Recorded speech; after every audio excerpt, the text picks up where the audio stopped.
Hi,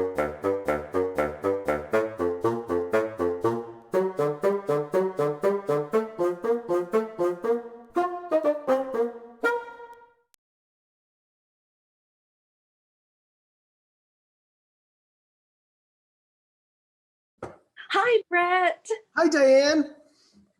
Here we are on day 12 of 12 Days of Christmas, stories behind the Christmas carols. 12 days. And look at all the fascinating information we've learned about some of our favorite Christmas carols. And we were committed to each one. 12 days, gone strong.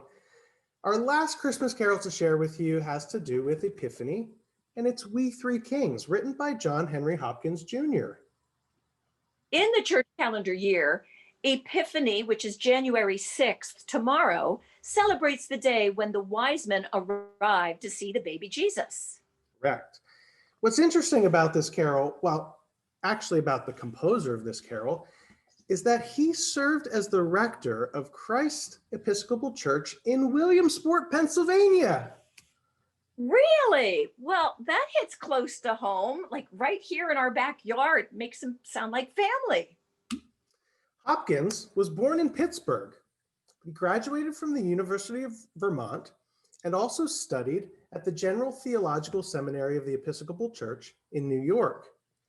He was the seminary's first music teacher from 1855 to 1857. And it was during that time that he wrote the words and the music to his most famous carol, We Three Kings. But he wrote it as part of a pageant, a Christmas pageant for kids that his nieces and nephews were involved in. So he writes this right after college, and then some 20 years later, he serves as the rector in Williamsport, right? That's right. He didn't write this carol while he was in Williamsport.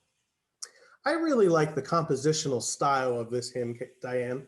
Hopkins intentionally wrote this hymn so that the solo voices would be used to sing the verses.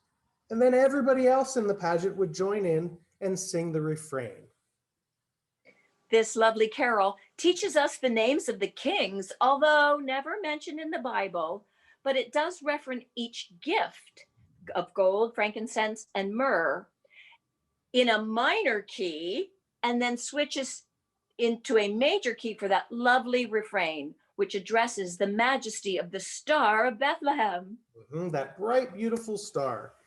Before we play our final carol, we just want to say thank you for all of you who tuned in to join us in this venture and learn a little bit more about some of our favorite Christmas carols. It was great fun. And Brett, your production end and spending hours and hours behind the scenes, I'm very grateful for that. Thank you for saying yes to a project when I approached you about a month ago, saying, I have an idea. Absolutely. But Diane needs to be thanked as well for doing all the research on these Christmas carols and really bringing these stories to life. So thank you, Diane. And we hope you've all had a Merry Christmas and a Happy New Year. And we just want to say cheers. Cheers.